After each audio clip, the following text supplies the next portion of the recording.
Hello guys, how is everybody doing? Thank you very much for joining me on this new video that I'm going to put out about a project that I completely fell in love with a few years ago, given to me by one of the friends that I've made since. He is a guy that works a lot with printers, CNC machines, and is a total geek about printing toys, different figurines, and somebody that you should definitely check out. I'm going to leave a description below.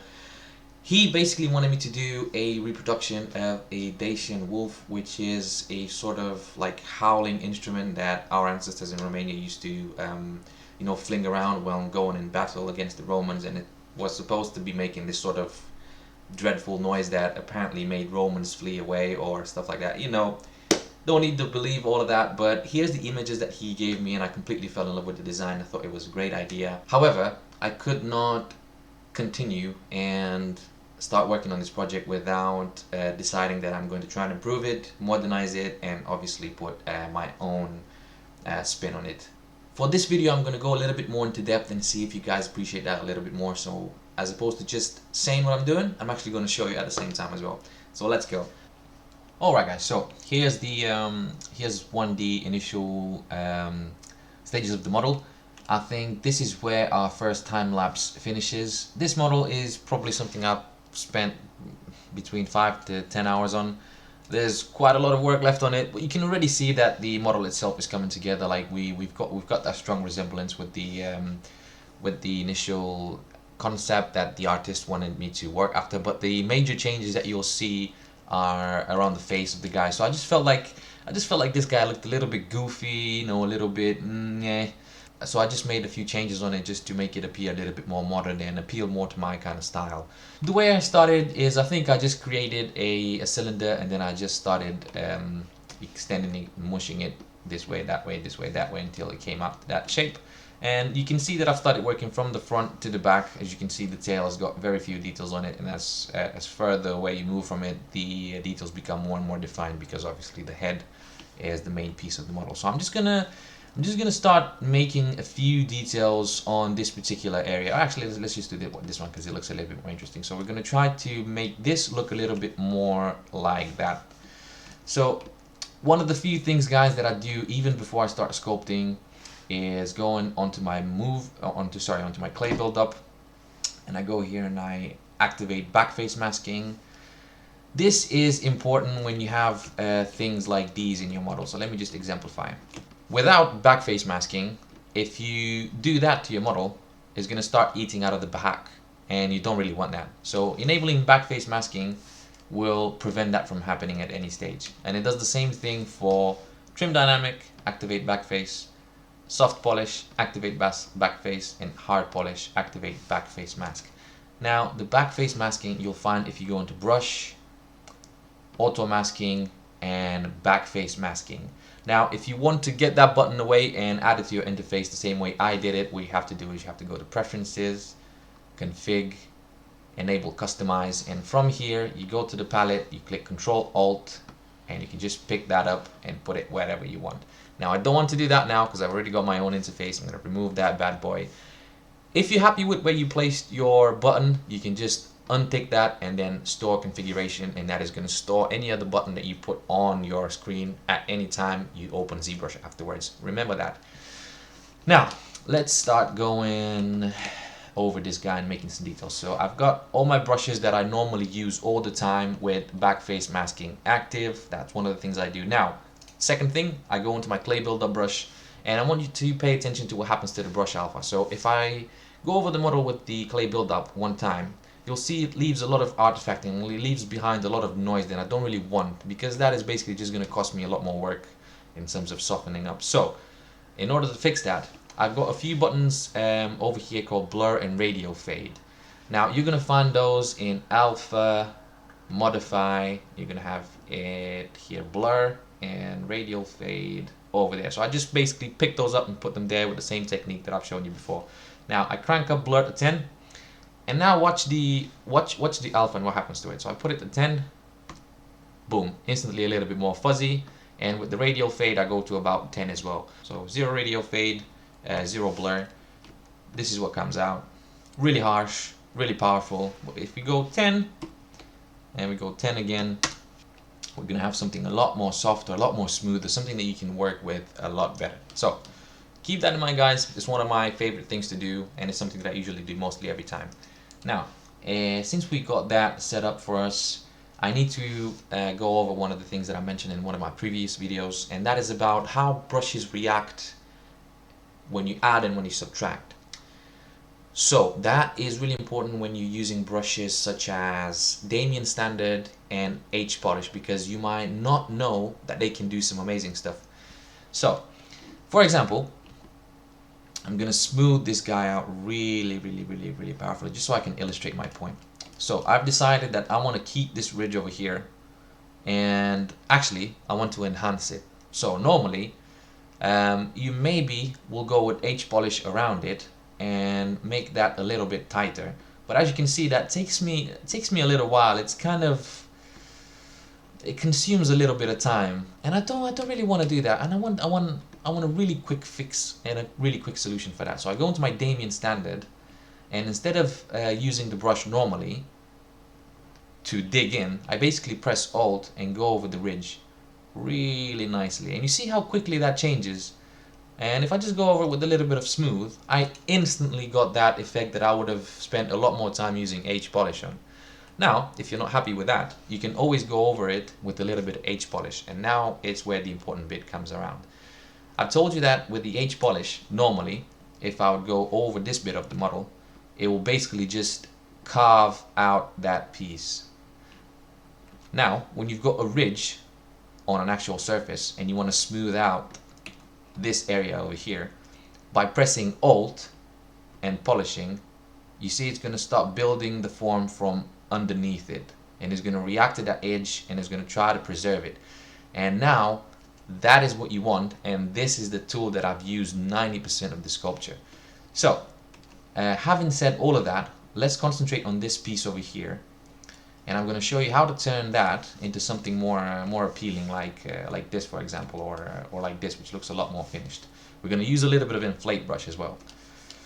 I'm just going to create a little bit of a delimitation in here.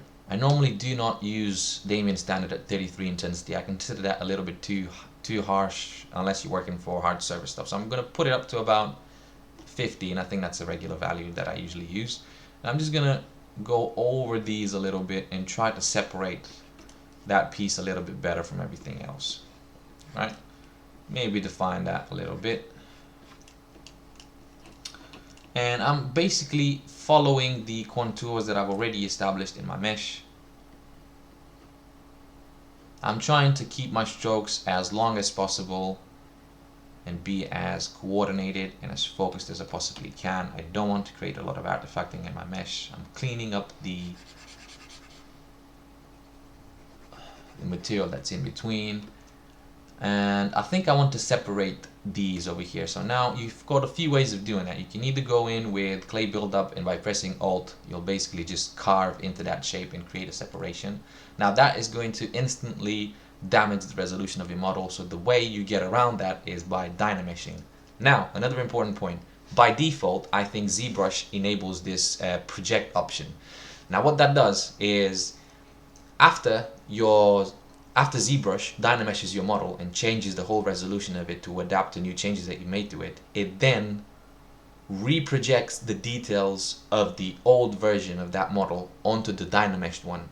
And you can imagine how that takes a lot longer. Now, if you're not into the final stages of your model, you're not going to see that much of a difference from that projection option, which costs you a lot of time. So I'd recommend disabling it for the first 10 to 15 hours of your process, just to save you so much time. Because look, I'm going to do it once without that projection enabled. So my resolution is 1600. I've got 1,000,000 polygons. This should take a second or two. Boom, done. And if you look at the difference, before Dynamesh, after Dynamesh, before Dynamesh, after Dynamesh, guys, there's not really a big difference. And now I'm going to go back and I'm going to enable projection. Now look how long this takes. I'm already going to sleep. What is that? I'm not going to wait that every time I do Dynamesh, right? Keep this in mind, guys, and I'm going to show you the result as well, just so you can see how insignificant the difference is. You see, before Dynamesh, Sorry, after Dynamesh, before Dynamesh. Before Dynamesh, after Dynamesh. There's no point in wasting that much time, guys. So right away, when you start Dynameshing in the early stages of your model, disable that projection button and it's going to save you ages. Trust me. Now, blur option, you can leave that at 2. It's not really that important. Right. Now, after I've carved in that shape, I can now go in with the Trim Dynamic brush. And I'm basically just going to clean it up a little bit and enhance it. And just clean up the surface beneath it. And I'm going to try to do a little bit of the same over here. I'm going to go a little bit with the H polish as well. And every time my mesh starts doing weird stuff like this, I'll just Dynamesh it right away. Maybe I'll go over it and expand that cavity with a little bit of damp standard. Go over it with a little bit of polish. Now, what I do most of the time is I flick in and out of building and digging. So whenever I go over a surface, I sometimes flick between Alt and no Alt. So I get the benefits of both. This is pressing just the brush itself, and this is pressing Alt. Now what I do is I just do a little bit without, do a little bit with, do a little bit without, do a little bit with, and it kind of works a little bit better if you just flick in between both of them. So that's what I'm gonna do over here. You see I'm flicking in between building, digging, building, digging, and now I've created a little bit of separation. Now what I want to do, I'm going to go over this area a little bit with H polish, and you can probably hear my keyboard going on and off because I'm pressing and releasing Alt all the time, just so I can get the kind of effect that I want. Usually Trim Dynamic is a much more destructive brush than H polish is, and that's a good thing, because if I want to go over this area with the regular polish, it's going to take me quite a bit longer to sort of bring it to where I want. Whereas if I use Trim Dynamic, boom, it's cut, it's destroyed, I move really quickly with it. Normally, I crank up my intensity of the Trim Dynamic to something over 60, 70 sometimes, just so I can properly just remove those areas really quickly that I don't want. And after that, I just go over it with a little bit of polish. This time by pressing Alt just to build up that shape a little bit and create a bit of softness. Now, let's define this area a little bit over here.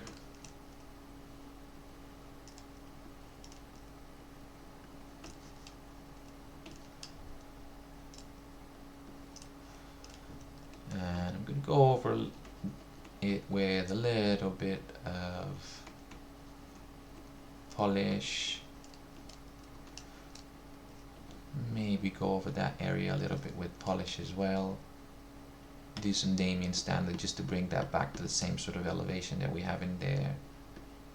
Go over with a little bit of Trim Dynamic, more damp standard, more Trim Dynamic.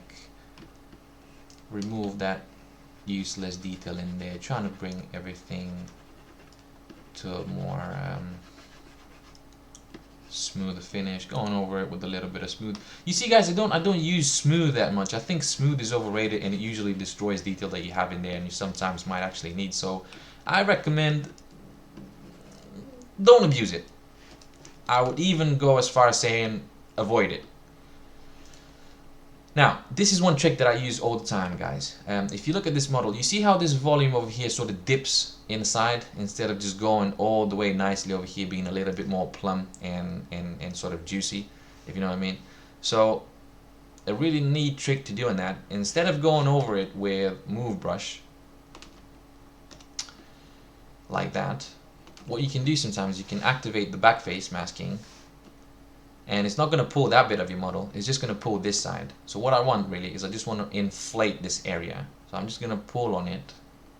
And you see how it doesn't affect what's behind it. And it's a lot less destructive than just the normal move brush. Now that's created some problems, but I don't care because I can just Dynamesh over it. Boom, done. And now I can go over it with a little bit of inflate. Usually I keep it under 5, usually inflate. I find that 10 is a little bit too harsh. I just go a little bit over it, nice and easy, just to sort of repair that shape and help it flow a little bit better. Weird topology, don't care. I'm just gonna dynamesh because I haven't got projection enabled, so it takes me 2 seconds. Keep that in mind, guys, really important. Now let's help define this shape a little bit better. And I think I want it to finish here somewhere. Does that look good? No, maybe just the other way around. Maybe I'm gonna do it like that actually. Yeah, I feel like it looks a little bit better. I'm gonna go over it with a little bit of inflate. Maybe use a little bit of a higher intensity. And I'm just gonna inflate some key areas that I think are gonna work for me. So I'm just gonna inflate it a little bit there. I'm gonna inflate it a little bit over there, just to create a little bit of a breakup in the shape and make it a little bit more expressive. I'm gonna inflate it a little bit in there, but you see I'm trying not to use the same amount of inflation everywhere, and I'm changing my size constantly. I want to deflate it in there a little bit, a little bit. I'm gonna inflate it there. So I'm constantly flicking in and out of inflating, deflating, inflating, deflating. And I'm gonna enhance, I'm gonna exaggerate that effect by digging into it with a little bit of the Damien standard brush. And you can see now it's coming together nicely. I'm gonna fix this area over here. And now I hate this ridge over here. I don't want that. I don't want that inflation thing. So what I'll do is I'll just go over it with Trim Dynamic, or even more helpful, I'm gonna go over it with the clay Buildup brush, just so I can level out that area and clean it up nicely. Man, I love this lighting. It looks so beautiful. And now guys, you can even use the H-polish brush in order to inflate your meshes by pressing Alt. So you can just go over that with the H-polish and you see how it builds up the volume, you see how it inflates it. But that sometimes it's a little bit too harsh, but you can combine that with a little bit of inflate as well. And then you can just go over it with a little bit of Trim Dynamic, maybe smooth it out a little bit, smooth out the edge, create a little bit of like a cut in there.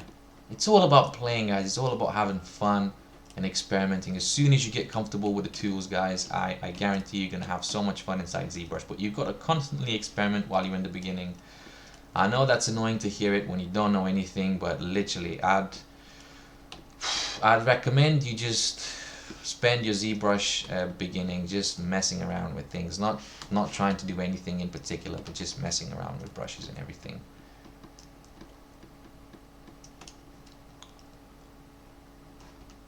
Alright, I'm going to define that shape a little bit better.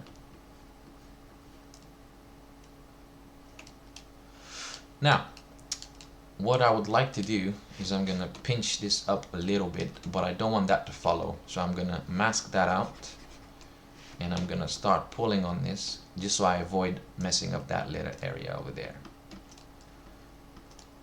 And I'm going to pinch this up a little bit as well, and I'm going to make this ridge continue into there. I'm going to make sure it kind of follows it from the outside as well.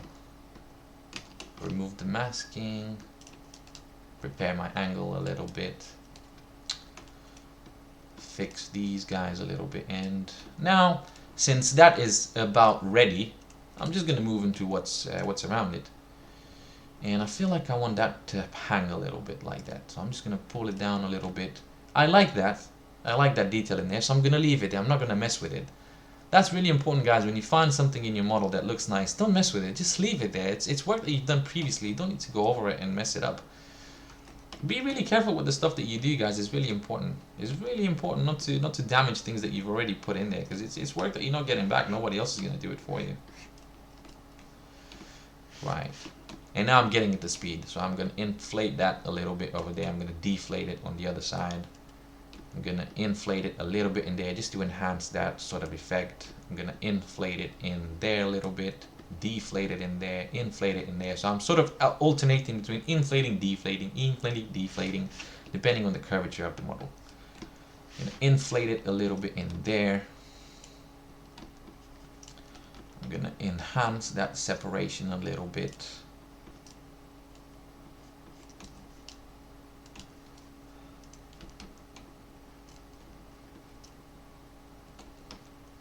Maybe clean that up a little bit. Polish that up nicely. Polish that side. Polish this side and make it a little bit neater. And I mesh it a little bit just because it gives me some weird artifacting.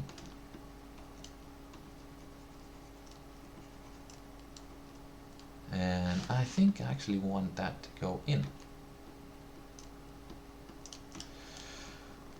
So you see guys, the process is not that complicated really. How many brushes have I used? Move, trim, hard polish, Dacian standard, and inflate. That's pretty much it guys. Now obviously, for the purposes of this video, I've worked a little bit more haphazardly than I would normally do. But you can understand that if you take this a little bit slower and you paying a little bit more attention to what you're doing, you will eventually end up with something that looks like that, because this is a little bit different than that, just because this has a lot more hard edges. But eventually what I'll do with this bit over here is I'll go over these hard edges with a little bit of inflate, and I'll do a little bit of that stuff just to make it a little bit more interesting. I'm gonna inflate it at the edges a little bit over there, a little bit over there, a little bit over there, and then I'm gonna go around it with a little bit of hard polish just to remove a little bit of that plasticky sort of feel. And you can already see guys how quickly it's turning out to be, how quickly it turns into a more complete mesh if you just spend a little bit of time on it and you're really confident in how you're using the tools and what each of them does. That's pretty much it for the demonstration guys. I really don't think there's anything more complicated in what I've used for this model. So we're going to jump into the time lapse. I'm going to let you guys enjoy that, and I hope that you find this video really useful guys. I hope you enjoy it. Honestly, it's been one of my favorite projects to work on just because everything came so naturally. I've used the tools that I'm the most confident with. It's really been a pleasure, and the subject is something that I really love. It's part of my history. It is a wolf. I love wolves, and it's essentially a reproduction of a wood carving, so I try to go for that kind of aspect as well. Thank you very much for watching guys. You know how much I appreciate your support, and have a great day.